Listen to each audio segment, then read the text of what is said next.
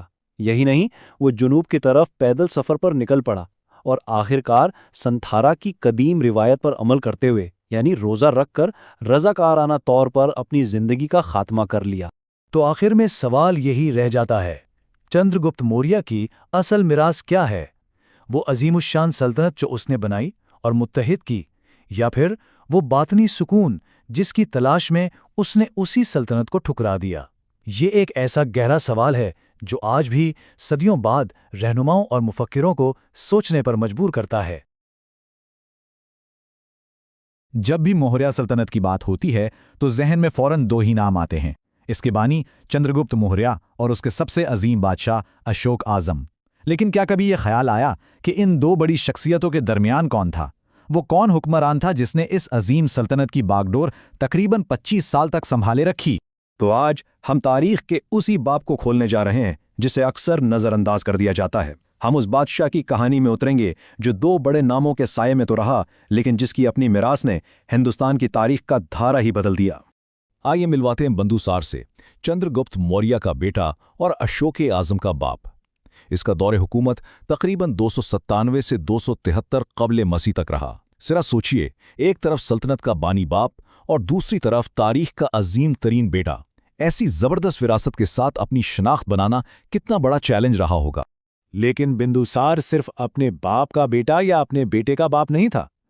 اس نے اپنی ایک ایسی پہچان بنائی جو اس کے لقب سے ہی ظاہر ہو جاتی ہے، ایک ایسا لقب جو اس کی طاقت اور اس کے عزائم کی گواہی دیتا ہے، اور یہ ثابت کرتا ہے کہ وہ محض ایک جانشین نہیں تھا۔ یونانی اسے کہتے تھے آمیٹروچیٹس، جو سنسکرت کے لفظ امتر گھاٹا سے نکلا ہے، اور اس کا مطلب ہے دشمنوں کو نیست و نابود کرنے والا۔ یہ کوئی معمولی لقب نہیں ہے، یہ اس بات کا کھلا اعلان تھا کہ موریہ سلطنت کا حکمران کمزور نہیں بلکہ ایک ناقابل تسخیر طاقت ہے۔ اور یہ لقب صرف کہنے کی بات نہیں تھی، اس نے سلطنت کو جنوب میں دکن تک پھیلا دیا، پوری 16 ریاستوں کو فتح کیا۔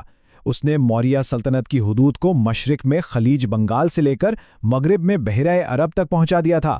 اس نے نہ صرف سلطنت کو وسعت دی بلکہ ٹیکسلا جیسے اہم علاقے میں اٹھنے والی بغاوتوں کو کچل کر اپنی گرفت بھی بے حد مضبوط کی۔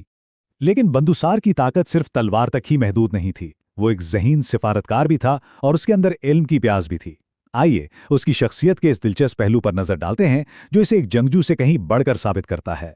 اپنے والد چندر گپت کی طرح ہی بندوسار بھی دنیا سے تعلقات استوار رکھنے کی اہمیت کو سمجھتا تھا۔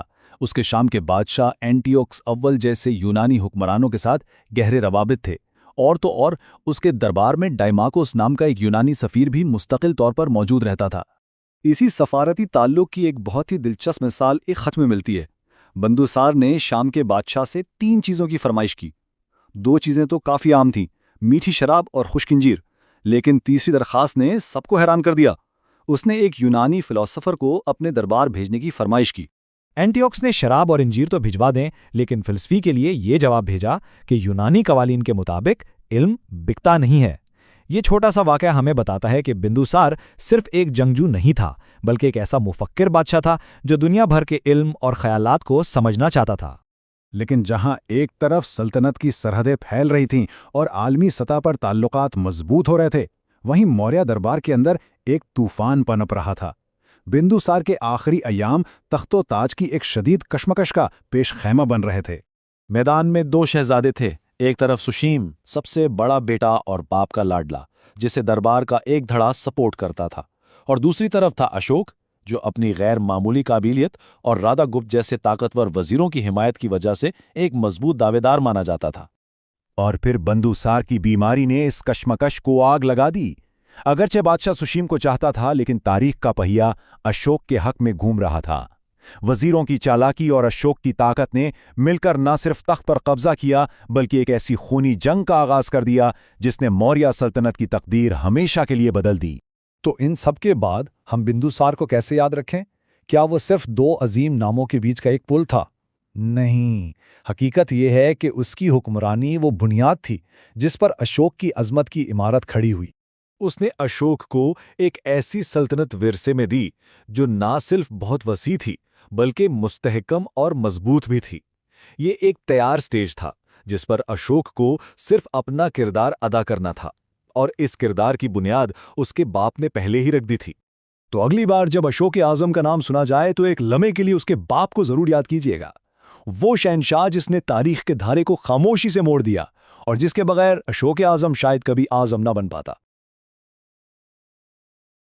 تاریخ نہ صرف واقعات کا ریکارڈ نہیں ہے، یہ انسانیت کے سب سے بڑے تضادات کی کہانی ہے، اور شاید ہی کوئی کہانی اشوکا کی زندگی سے زیادہ عجیب و غریب ہو۔ سوچو، ایک ظالم جنگجو سے ایک امن کے پیغمبر تک کا سفر۔ تو آج ہم اس سفر کو سمجھیں گے۔ قدیم ہندوستان کے اس شہنشاہ کی زندگی میں آخر وہ کون سا موڑ آیا جس نے تاریخ کا رخ ہی بدل دیا؟ دیکھیے، یہ ہے اشوکا کی کہانی کا سب سے بڑا پزل۔ ایک ہی شخص لیکن اس کی دو پہچانیں جو بالکل ایک دوسرے کے الٹ ہیں۔ ایک طرف ہے چندا اشوکا جس کا مطلب ہے ظالم اشوکا، اور دوسری طرف ہے دھما اشوکا یعنی نیکی اور انصاف والا اشوکا۔ سوال تو یہی اٹھتا ہے کہ آخر کوئی انسان اتنا زیادہ کیسے بدل سکتا ہے؟ تو چلیے اشوکا کی کہانی کے پہلے باب سے شروع کرتے ہیں جو اصل میں خون سے لکھا گیا تھا۔ دھما اشوکا بننے سے بہت پہلے وہ ایک ایسا حکمران تھا جس کی سلطنت کی بنیاد ظلم اور تشدد پر رکھی گئی تھی۔ اس کے شروعاتی دور میں اس کی پہچان تھی اس کا بدنام لقب چندا اشوکا۔ اس کا مطلب تھا اشوکا دی کرول یعنی ظالم اشوکا، اور یہ صرف کوئی نام نہیں تھا بلکہ یہ اس کے شدید غصے اور بے رحم فطرت کی پوری عکاسی کرتا تھا۔ تو سوال یہ ہے کہ اسے یہ نام ملا کیوں؟ اس کے تخت تک پہنچنے کا سفر اس کے اپنے ہی خون سے رنگا ہوا تھا۔ بدھسٹ روایت میں تو یہاں تک کہا جاتا ہے کہ اس نے اقتدار حاصل کرنے کے لیے اپنے 99 بھائیوں کو قتل کر دیا تھا۔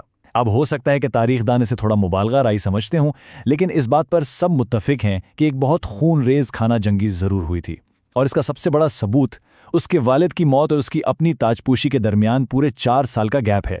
یہ 4 سال اس بات کا اشارہ ہے کہ اندرونی سطح پر کتنی شدید لڑائیاں چل رہی تھیں۔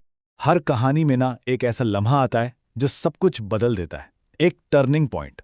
اشوکا کی زندگی میں وہ ٹرننگ پوائنٹ تھی کلنگا کی جنگ۔ یہ ایک ایسی فتح تھی جو آگے جا کر اس کی سب سے بڑی شکست ثابت ہوئی، اور اسی جنگ نے اسے ہمیشہ کے لیے بدل دیا۔ کلنگا، جو آج کا اڑیسہ ہے، اس وقت ایک آزاد اور بہت طاقتور ریاست تھی۔ اشوکا کے لیے یہ اس کی مورین امپائر کے پزل کا وہ آخری ٹکڑا تھا جو اس کے پاس نہیں تھا۔ کلنگا کو فتح کرنا اشوکا کے لیے لازمی تھا تاکہ وہ پورے ہندوستان پر اپنا کنٹرول مکمل کر سکے۔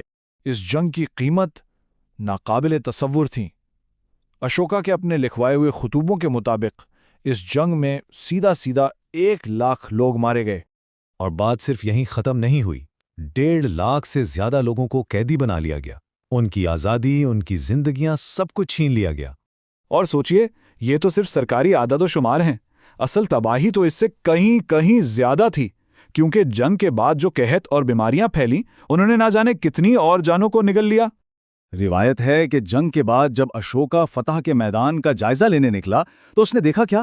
ہر طرف لاشوں کے انبار، پاس بہتی دیا ندی کا پانی جو خون سے سرخ ہو چکا تھا۔ کہتے ہیں کہ اس بے پناہ تباہی اور انسانی تکلیف کے منظر نے اس کے دل کو جھنجھوڑ کر رکھ دیا۔ یہی وہ لمحہ تھا جب چنڈا اشوکا کے اندر کا ضمیر بیدار ہوا، تو اس میدان جنگ کی تباہی سے ایک نئے اشوکا نے جنم لیا۔ یہ اس کی بیداری کا لمحہ تھا، جہاں ایک ظالم فاتح کا ضمیر جاگا اور اس کی زندگی کا رخ ہمیشہ کے لیے بدل گیا۔ اشوکا کے اس تبدیلی کو ہم 2 لفظوں میں سمجھ سکتے ہیں۔ اس نے بھیری گھوش یعنی جنگ کے ڈھول اور نگارے کی آواز کو ہمیشہ کے لیے خاموش کر دیا، اور اس کی جگہ اپنایا دھما گھوش کو یعنی نیکی، امن اور بھلائی کی آواز۔ اور یہ صرف کہنے کی باتیں نہیں تھیں، حقیقت یہ ہے کہ کلنگا کی فتح اشوکا کی بالکل آخری فوجی فتح ثابت ہوئی۔ اس کے بعد اس نے اپنی زندگی میں کبھی تلوار نہیں اٹھائی۔ تو پھر اس نے حکومت کیسے کی؟ تلوار کے بغیر؟ یہاں سے اس نے ایک نیا فلسفہ شروع کیا جسے دھما کی پالیسی کہا جاتا ہے، اور اسے اس نے اپنی پوری سلطنت میں نافذ کیا۔ لیکن یہ دھما آخر تھا کیا؟ دیکھیے، یہ سمجھنا بہت ضروری ہے کہ دھما کوئی مذہب نہیں تھا، یہ کوئی نیا ریلیجن نہیں تھا جسے لوگوں پر تھوپا جا رہا ہو، بلکہ یہ ایک اخلاقی کوڈ آف کنڈکٹ تھا، ایک ضابطۂ اخلاق جس کی بنیاد سماجی ذمہ داری، ہمدردی اور عدم تشدد پر تھی۔ اور اس کی بنیادی اصول کتنے سمپل اور یونیورسل تھے۔ اپنے ماں باپ اور اساتذہ کی عزت کرنا، ہمیشہ سچ بولنا اور ایماندار رہنا، اپنے غلاموں اور ملازموں کے ساتھ نرمی اور انسانیت سے پیش آنا، اور سب سے بڑھ کر تمام جانداروں حتیٰ کہ جانوروں کے لیے بھی دل میں رحم اور ہمدردی رکھنا۔ یہ اس دور کے لیے ایک پورا سماجی انقلاب تھا۔ اچھا، اب سوال یہ ہے کہ اشوکا نے یہ یقینی کیسے بنایا کہ اس کا پیغام صرف اس کے دور تک محدود نہ رہے بلکہ صدیوں تک زندہ رہے؟ اس کا جواب پتھروں میں لکھا ہے۔ اس نے اپنی نئی سوچ کو صرف لفظوں تک نہیں رکھا بلکہ عمل کر کے دکھایا۔ اس نے سڑکوں کے کنارے سایہ دار درخت لگوائے، مسافروں اور عام لوگوں کے لیے جگہ جگہ کنویں کھدوائے، اور یہ تو کمال ہی تھا کہ اس نے صرف انسانوں کے لیے نہیں بلکہ جانوروں کے لیے بھی ہاسپٹلز قائم کیے۔ اور اپنے اس پیغام کو لازوال بنانے کے لیے اس نے اپنی پالیسیز کو چٹانوں اور ستونوں پر کھدوا دیا، اور یہ پیغام ہر کسی تک پہنچے، اس لیے یہ صرف مقامی زبانوں میں نہیں بلکہ گریک اور آرامیک جیسی زبانوں میں بھی لکھوائے گئے۔ اور اس کا یہ مشن صرف اپنی سلطنت کی حدود تک نہیں رکا، اس کی فورن پالیسی پوری طرح بدل گئی۔ جنگ کی جگہ اب امن نے لے لی تھی۔ اس نے پاٹلی پترا میں تیسری بدھسٹ کاؤنسل منعقد کی، اپنے بچوں مہیندر اور سنگ مترا کو امن کا پیغام دے کر شری لنکا بھیجا، اور اس کے امن کے سفیر گریس، ایجپٹ اور سیریا تک گئے، جنگ کے لیے نہیں بلکہ دوستی اور بھلائی کا پیغام لے کر۔ اور اس کی یہ میراث، اس کی نشانیاں آج بھی ہمارے سامنے زندہ ہیں۔ سارناتھ میں اشوکا کے مشہور ستمبھ پر بنے ہوئے یہ شیر آج ماڈرن انڈیا کا قومی نشان ہے۔ یہ ایک مسلسل یاد دہانی ہے کہ اس کے امن اور انصاف کے نظریات آج بھی اتنے ہی اہم ہیں۔ تو آخر میں وہی ایک سوال سامنے آتا ہے جو اشوکا کی پوری زندگی کا نچوڑ ہے۔ کیا کوئی حکمران اصل میں عظیم فتح حاصل کر کے نہیں بلکہ تشدد کو چھوڑ کر بن سکتا ہے؟ اشوکا کی کہانی اس سوال پر ہم سب کو سوچنے پر مجبور کرتی ہے۔ کبھی سوچا ہے کہ کوئی بادشاہ اپنی زندگی کی سب سے بڑی جنگ جیتنے کے بعد جشن منانے کے بجائے پچھتانے لگے؟ یہ سوال ہمیں تاریخ کے ایک ایسے انوکھے موڑ پر لے جاتا ہے جہاں تلوار پر رحم دلی غالب آ گئی تھی۔ اور یہ الفاظ کسی تاریخ کی کتاب سے نہیں لیے گئے، یہ خود شہنشاہ اشوک نے پتھروں پر لکھوائے تھے۔ یہ ایک فاتح کا کھلا اعتراف ہے، ایک ایسا اعتراف جس نے ایک پوری سلطنت کی تقدیر بدل کر رکھ دی۔ تو آج ہم اشوک کے اسی سفر کو سمجھنے کی کوشش کریں گے کہ آخر ایک جنگجو بادشاہ نے اپنی سلطنت کو اخلاقیات اور رحم دلی کی بنیادوں پر چلانے کا فیصلہ کیوں اور کیسے کیا۔ اچھا، تو کہانی شروع کہاں سے ہوتی ہے؟ یہ شروع ہوتی ہے کلنگا کی جنگ سے، ایک ایسی جنگ جو اشوک کی زندگی کا سب سے اہم موڑ ثابت ہوئی۔ دیکھیے، تاریخ میں جیتنے والوں کی کوئی کمی نہیں، لیکن اشوک کو جو چیز سب سے الگ کرتی ہے وہ ہے اس کا رد عمل۔ اس نے اپنی جیت پر ہونے والی تباہی کا کھلے عام اعتراف کیا، اس پر افسوس کیا۔ اس دور کے لیے یہ ایک بالکل انقلابی قدم تھا، اور یہ آنے والے ایک بہت بڑے طوفان کا اشارہ بھی تھا۔ تو اس شدید پچھتاوے کے بعد اشوک نے کیا کیا؟ ظاہر ہے ایک بادشاہ صرف پچھتا کر بیٹھ تو نہیں سکتا۔ اس نے ایک نیا راستہ چنا، ایک نیا نظریہ اپنایا جسے اس نے دھم کا نام دیا۔ یہاں ایک بہت اہم بات سمجھنے کی ہے۔ یہ جو دھم تھا نا، یہ کوئی نیا مذہب نہیں تھا جسے اشوک زبردستی سب پر تھوپ رہا ہو، نہیں، یہ ایک طرح کا اخلاقی کوڈ تھا، ایک ضابطہ اخلاق۔ اس کا مقصد تھا تلوار کے قانون کو نیکی کے قانون سے بدلنا، اور یہ سلطنت میں رہنے والے تمام مذاہب کے لوگوں کے لیے تھا۔ اچھا، نظریہ تو بنا لیا، لیکن سوال یہ تھا کہ ایک اتنی بڑی وسیع سلطنت کے کونے کونے میں سے پھیلایا کیسے جائے، خاص کر اس زمانے میں جب نہ انٹرنیٹ تھا نہ ٹی وی۔ جواب تھا پتھر۔ اسے آپ قدیم دور کی سب سے بڑی پبلک انفارمیشن کیمپین سمجھ لیں۔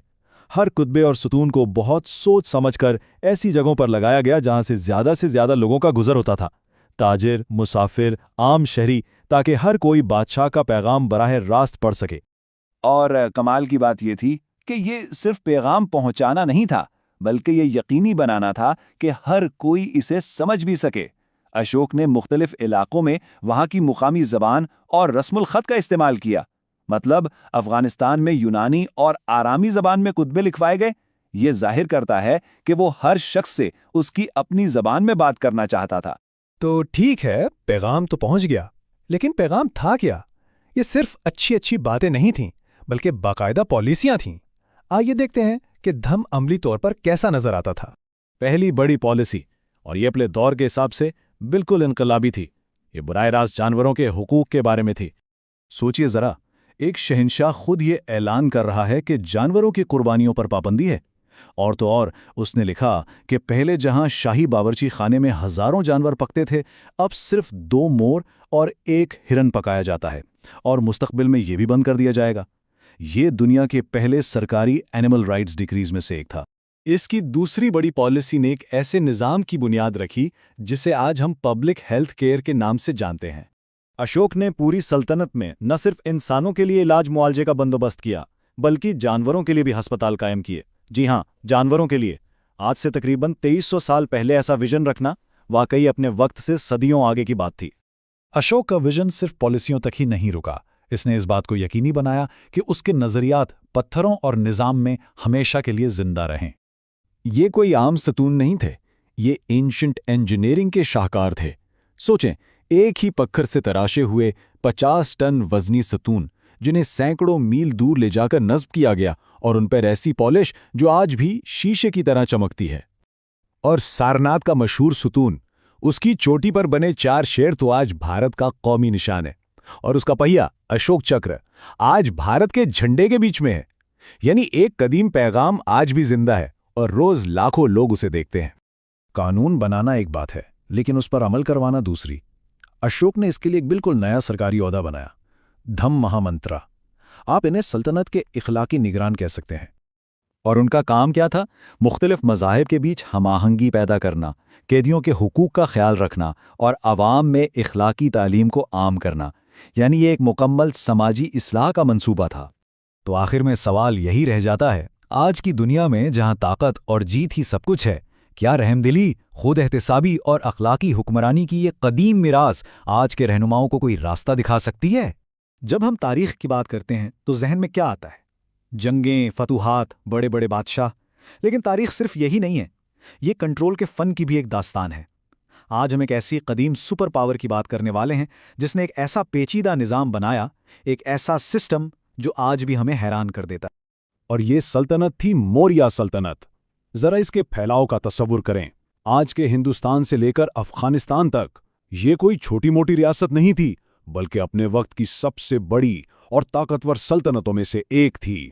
تو یہاں ایک بہت بڑا سوال کھڑا ہوتا ہے، اس زمانے میں جب نہ فون تھے نہ تیز رفتار گاڑیاں، یعنی مواصلات اور ٹرانسپورٹ کے ذرائع بہت ہی محدود تھے، تو آخر لاکھوں لوگوں پر پھیلی اتنی بڑی سلطنت کو چلایا کیسے جا رہا تھا؟ آخر وہ کون سی چیز تھی جو اسے جوڑ کر رکھے ہوئے تھی؟ جواب ایک لفظ میں ہے، ایک سادہ لیکن بہت ہی طاقتور آئیڈیا، اور وہ ہے مرکزیت، یعنی ایبسولوٹ سینٹرلائزڈ کنٹرول۔ ہر چیز، ہر فیصلہ، سلطنت کے ہر کونے میں ہونے والا ہر کام، سب کچھ ایک ہی جگہ سے ایک مرکزی اتھارٹی کے ذریعے کنٹرول کیا جا رہا تھا۔ تو آئیے اس نظام کو ذرا گہرائی سے سمجھتے ہیں۔ یہ کوئی اتفاق نہیں تھا، کوئی حادثہ نہیں تھا، نہیں، یہ ایک سوچا سمجھا، ڈیزائن کیا ہوا منصوبہ تھا۔ ایک ایسا منصوبہ جس کا صرف ایک ہی مقصد تھا، سلطنت کے ہر کونے پر، ہر شہری پر مکمل کنٹرول حاصل کرنا۔ تو مرکزیت کا مطلب کیا ہے؟ سیدھے لفظوں میں ساری طاقت ایک جگہ پر جمع کر دینا۔ اور موریہ سلطنت کے لیے اس پورے سسٹم کا جو بلو پرنٹ تھا، جو رول بک تھی، وہ ایک قدیم کتاب ارتھ شاستر سے آئی تھی، جسے اکثر چانکیہ سے جوڑا جاتا ہے۔ اچھا، تو اس پورے سسٹم کے بالکل مرکز میں کون تھا؟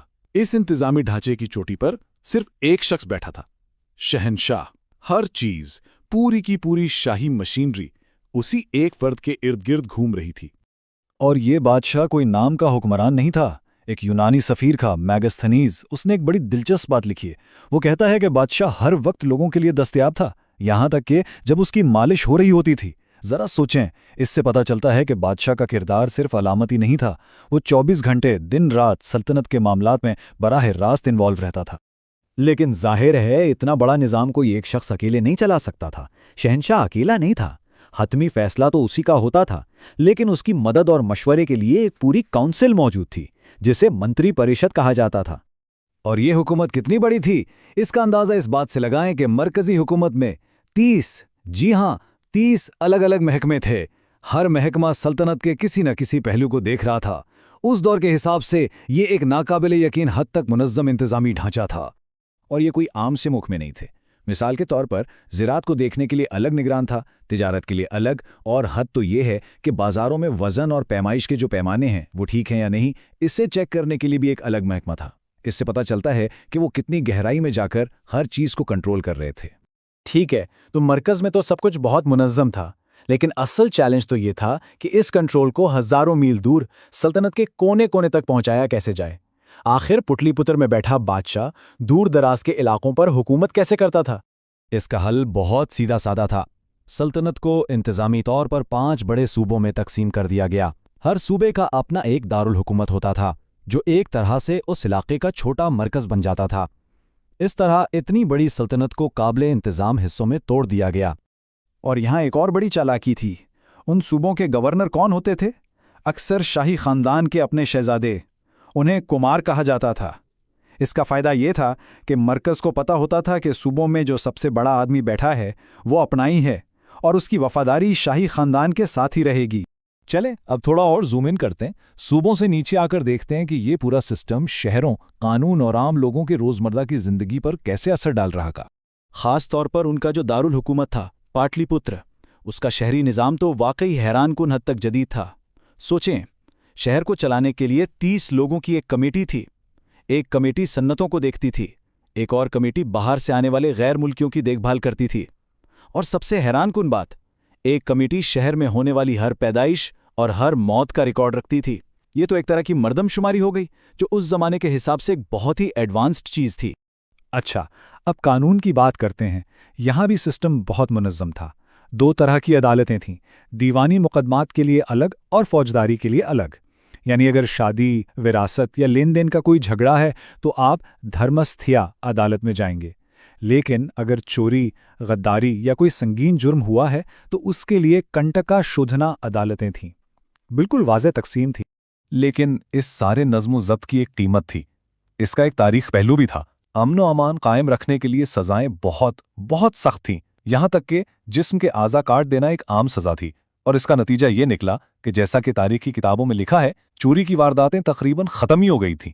تو اب ہم اس پوری مشین کے آخری اور شاید سب سے اہم پرزے کی بات کرتے ہیں، وہ خفیہ طاقت، وہ سیکرٹ انگریڈینٹ جس نے اس پورے سسٹم کو آپس میں جوڑ کے رکھا ہوا تھا۔